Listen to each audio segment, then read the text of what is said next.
Hi, this is Yogi Rohan Raja again. Welcome to my light transmission day 4.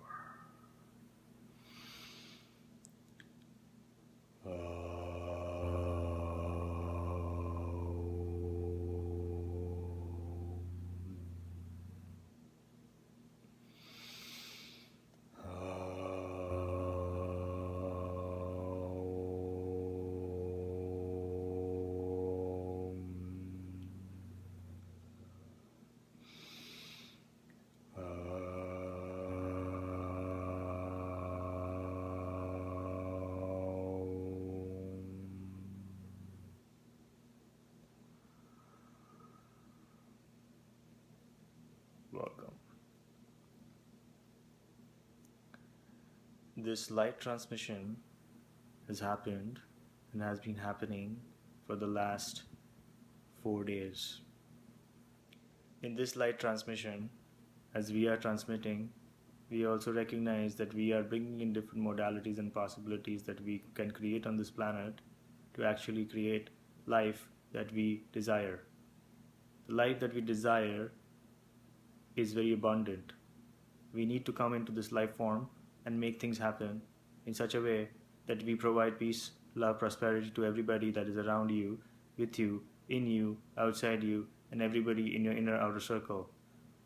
How do we make that possible in a light work transmission like this?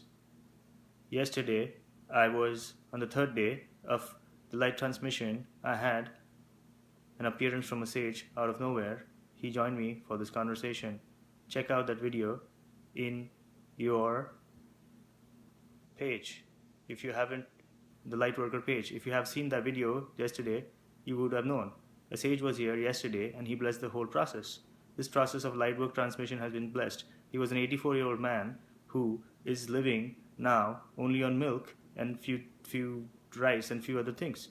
He lives in a little place and is an ascetic, has walked all over the US in every state and is celibate for the last 84 years.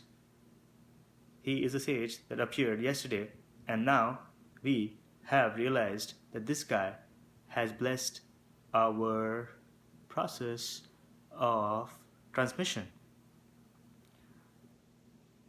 This process now has come to understanding at light work day 4. He blessed the yoga of sound, the sound modality, and he has anointed that yoga of sound be a form of healing towards light work.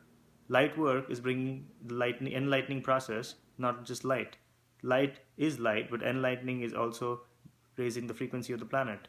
Sound has been chosen as a modality, so you can actually go and vibrate the molecules to the sound vibrations of devices such as the bowls, gongs, and other instruments, and also do the yogic practices.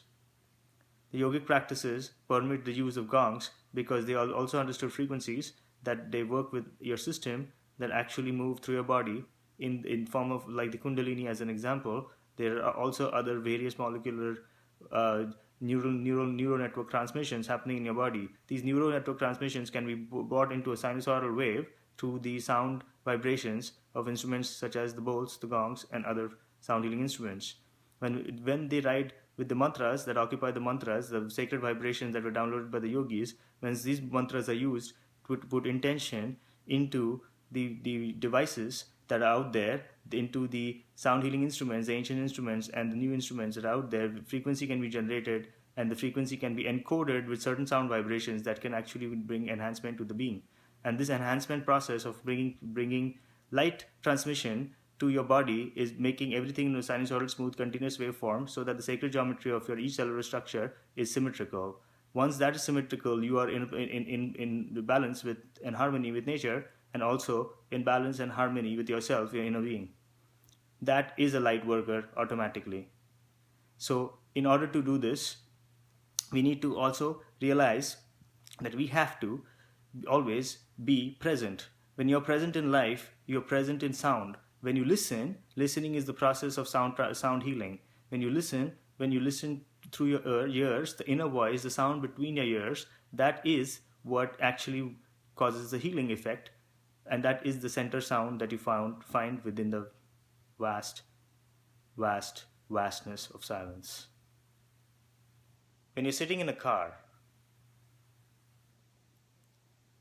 when you're sitting in a car and you have all the doors locked and you listen to this vibration of sound,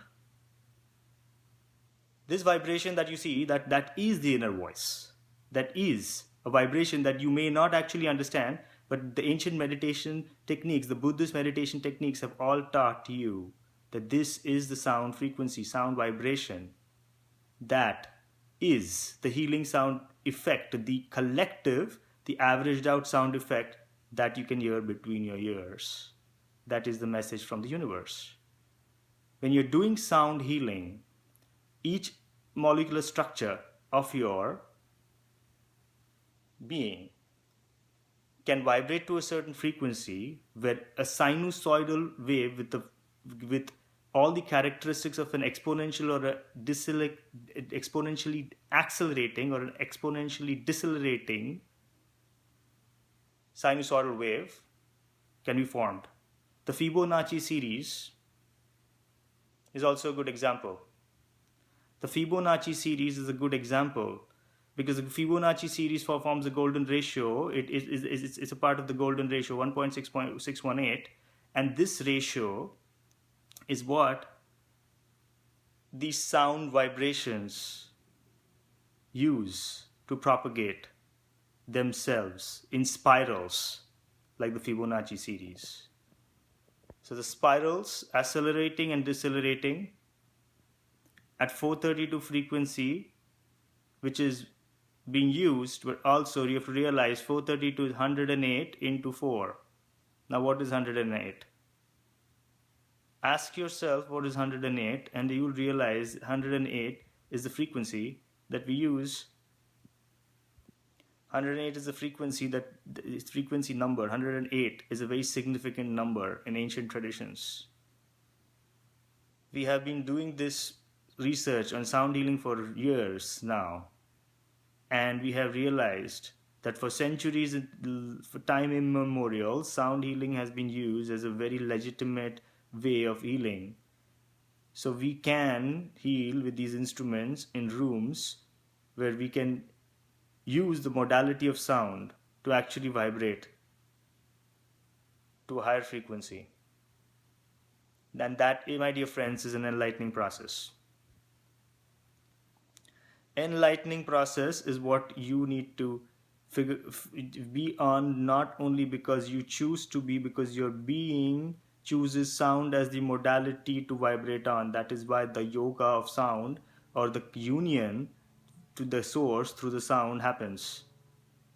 When the union, that means yuja, yoga of sound. Sound is your vibration spectrum of frequency which is in the audible range. We have not only are our ears the sound receptors, but every part of our body and our auric field actually does respond to sound.